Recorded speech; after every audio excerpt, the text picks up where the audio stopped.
Thank you for having us. Thank you. Such an honor. First, let me say I'm so sorry for your loss. Thank you. Thank Thank so you. sorry. Thank Now, you. tell us, Ebony seemed like a very special spirit. Yes. What can you tell us about her? Her smile, that was truly who she was. She was a person that cared for other people. She put others before herself. Even when she was going through her battle, she journaled and she prayed for other people. And so that's just the light that she carried. Definitely. Mom, you have anything you want to say? Yes, she was a warrior. She definitely was a warrior. Definitely. Yeah. Fighting through everything. Pray for everybody else. Now, Angel, what was it like finding out about your diagnosis? So initially, my sister's diagnosis what made me advocate for myself. Yes. And so going through and seeing what she went through, I advocated. And so to find out the day before my birthday of all things. Before your birthday? Yes, the day before my birthday, I found out it was stage 0. So early detection is what we really wanted to advocate about, because that was something that we just didn't have any family history or anything, but advocating is what made me actually be able to save my life on my own life. Yeah. Right. We have to advocate for ourselves. That's for sure. Thank you for sharing that with us. Wow. And tell us, how did your sister inspire your journey to push through your own journey of it? So initially, it was her faith. That's the foundation. Like my parents, they taught us at an early age just to put our hope and trust in God, to believe that, with Him, nothing's impossible. And just to see her just push through and persevere. It would many times when she was tired, but she never wavered in that. And so that inspired me to just say, hey, if she can beat it and go through it, who am I to sit back and just be idle? I want to keep pushing forward as well. Right. I totally understand that. How you keep their legacy going, and living away. And for you, Dorothy, I'd imagine it was difficult to watch your daughters go through something like this. How tough was it for you? It was devastating, but we knew that fear was going to creep in. Yes. But through it all, we know that our faith was stronger than the fear. Yes.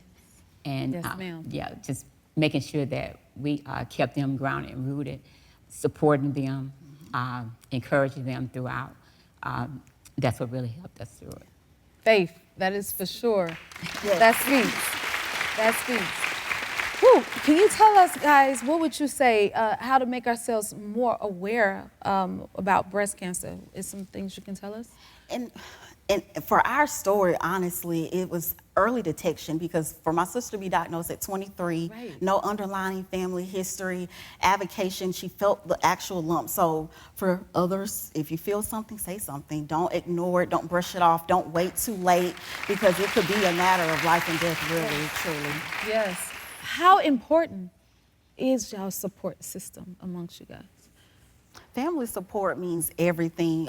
Just when you're going through something as devastating as receiving news of cancer, no one wants to hear that news. And so to know that people on the other side are thinking of you, it's the small things, the simple things. So I would say for someone who's, caretaking for a family member or someone, I know there's times that there can be caregiver fatigue. So tag team, try to get a routine. That's what we did. A support system. Exactly. My parents, they chipped in. We would rotate in between our lunches, things like that, just to make sure appointments were met, but it wasn't too much pressure just on one person. Right. It takes a village. It takes a village. It takes a village. And it's good to be surrounded by loved ones and people who love you. Now, Ebony was so young. Yes.